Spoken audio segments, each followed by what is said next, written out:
La insignia, de Julio Ramón Ribeiro. Narración, José Escalante. Hasta ahora recuerdo aquella tarde en que al pasar por el malecón divisé en un pequeño basural un objeto brillante. Con una curiosidad muy explicable en mi temperamento de coleccionista, me agaché y después de recogerlo lo froté contra la manga de mi saco. Así pude observar que se trataba de una menuda insignia de plata, atravesada por unos signos que en ese momento me parecieron incomprensibles. Me le eché al bolsillo y, sin darle mayor importancia al asunto, regresé a mi casa. No puedo precisar cuánto tiempo estuvo guardada en aquel traje, que por lo demás era un traje que usaba poco. Solo recuerdo que en una oportunidad lo mandé lavar y, con gran sorpresa mía, cuando el dependiente me lo devolvió limpio, me entregó una cajita diciéndome: «Esto debe ser suyo, pues lo he encontrado en su bolsillo». Era naturalmente la insignia, y este rescate inesperado me conmovió a tal extremo que decidí usarla. Aquí empieza verdaderamente el encadenamiento de sucesos extraños que me acontecieron. Lo primero fue un incidente que tuve en una librería de viejo. Me hallaba repasando añejas encuadernaciones cuando el patrón, que desde hacía rato me observaba desde el ángulo más oscuro de su librería, se me acercó y, con un tono de complicidad, entre guiños y muecas convencionales, me dijo: «Aquí tenemos algunos libros de Pfeiffer». Yo lo quedé mirando intrigado porque no había preguntado por dicho autor, el cual, por lo demás, aunque mis conocimientos de literatura no son muy amplios, me era enteramente desconocido. Y acto seguido añadió: «Pfeiffer estuvo en Pilsen». Como yo no saliera de mi estupor, el librero terminó con un tono de revelación, de confidencia definitiva. «Debe usted saber que lo mataron. Sí, lo mataron de un bastonazo en la estación de Praga». Y dicho esto se retiró hacia el ángulo de donde había surgido y permaneció en el más profundo silencio. Yo seguí revisando algunos volúmenes maquinalmente, pero mi pensamiento se hallaba preocupado en las palabras enigmáticas del librero. Después de comprar un librito de mecánica, salí desconcertado del negocio. Durante algún tiempo estuve razonando sobre el significado de dicho incidente, pero como no pude solucionarlo, acabé por olvidarme de él. Más pronto, un nuevo acontecimiento me alarmó sobremanera. Caminaba por una plaza de los suburbios, cuando un hombre menudo, de faz hepática y angulosa, me abordó intempestivamente y antes que yo pudiera reaccionar, me dejó una tarjeta entre las manos, desapareciendo sin pronunciar palabra. La tarjeta, en cartulina blanca, solo tenía una dirección y una cita que rezaba: «Segunda sesión, martes 4».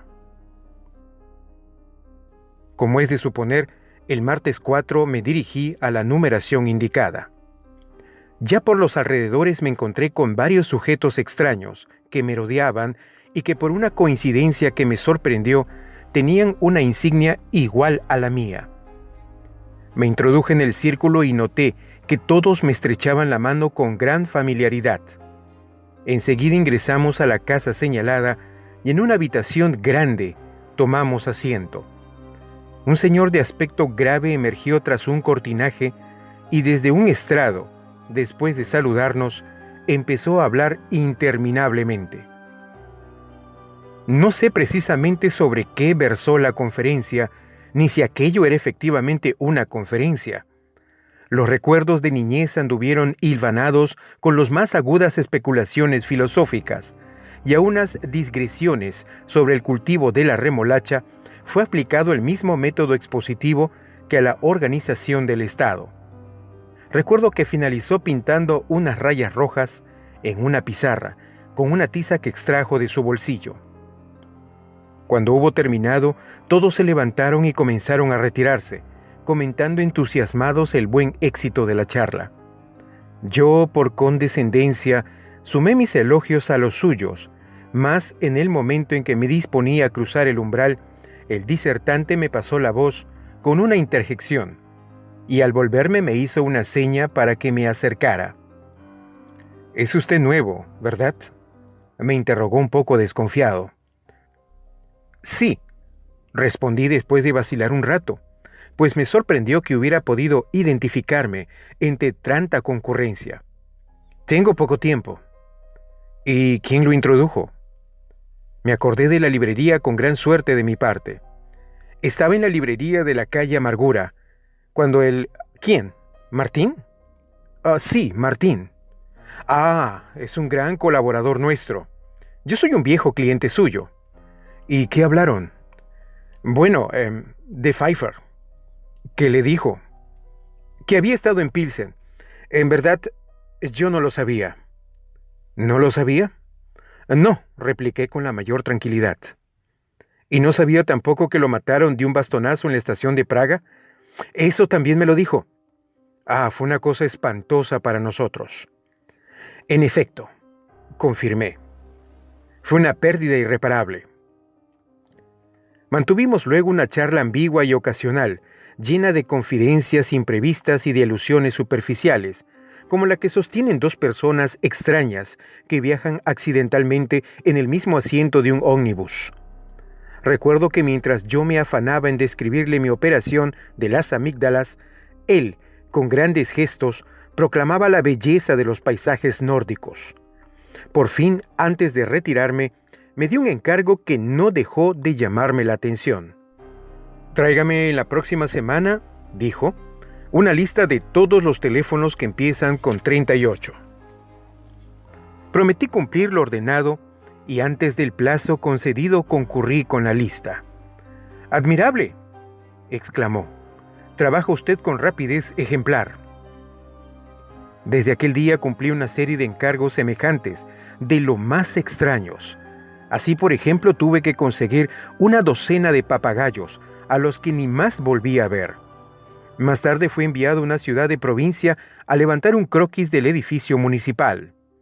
Recuerdo que también me ocupé de arrojar cáscaras de plátano en la puerta de algunas residencias escrupulosamente señaladas, de escribir un artículo sobre los cuerpos celestes que nunca vi publicado, de adiestrar un mono en gestos parlamentarios y aún de cumplir ciertas misiones confidenciales, como llevar cartas que jamás leí o espiar a mujeres exóticas que generalmente desaparecían sin dejar rastros.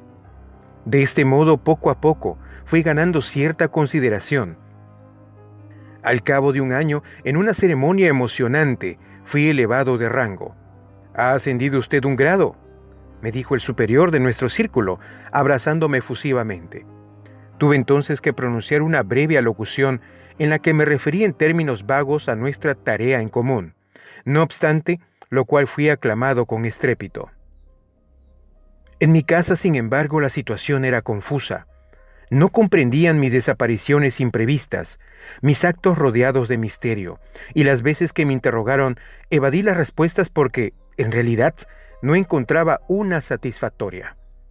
Algunos parientes me recomendaron incluso que me hiciera revisar por un alienista, pues mi conducta no era precisamente la de un hombre sensato. Sobre todo, recuerdo haberlos intrigado mucho un día que me sorprendieron fabricando una gruesa de bigotes postizos, pues había recibido dicho encargo de mi jefe. Esta beligerancia doméstica no impidió que yo siguiera dedicándome, con una energía que ni yo mismo podía explicarme, a las labores de nuestra sociedad. Pronto fui relator, tesorero adjunto de conferencias, asesor administrativo, y conforme me iba sumiendo en el seno de la organización, aumentaba mi desconcierto, no sabiendo si me hallaba en una secta religiosa o en una agrupación de fabricantes de paños. A los 3 años me enviaron al extranjero. Fue un viaje de lo más intrigante. No tenía yo un céntimo. Sin embargo, los barcos me brindaban sus camarotes. En los puertos había siempre alguien que me recibía y me prodigaba atenciones, y los hoteles me obsequiaban sus comodidades sin exigirme nada. Así me vinculé con otros cofrades, aprendí lenguas foráneas, pronuncié conferencias Inauguré filiales de nuestra agrupación y vi cómo se extendía la insignia de plata por todos los confines del continente. Cuando regresé después de un año de intensa experiencia humana, estaba tan desconcertado como cuando ingresé a la librería de Martín. Han pasado 10 años. Por mis propios méritos he sido designado presidente. Uso una toga orlada de púrpura con la que aparezco en los grandes ceremoniales. Los afiliados me tratan de vuecencia. Tengo una renta de $5,000, casas en los balnearios, sirvientes con librea que me respetan y me temen, y hasta una mujer encantadora que viene a mí por las noches sin que yo la llame. Y a pesar de todo esto, ahora como el primer día y como siempre, vivo en la más absoluta ignorancia. Y si alguien me preguntara cuál es el sentido de nuestra organización, yo no sabría qué responderle. A lo más, me limitaría a pintar rayas rojas en una pizarra negra, esperando confiado los resultados que produce en la mente humana toda explicación que se funde inexorablemente en la Cábala. Escrito en Lima en 1952. La insignia, de Julio Ramón Ribeiro.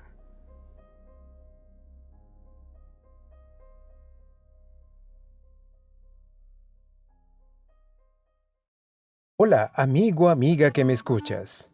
Mi nombre es José Escalante. Soy químico, naturista, locutor y narrador. Si te gusta mi trabajo, por favor apóyame suscribiéndote a mi canal y compartiendo estos audios en tus redes sociales. Te estaré inmensamente agradecido.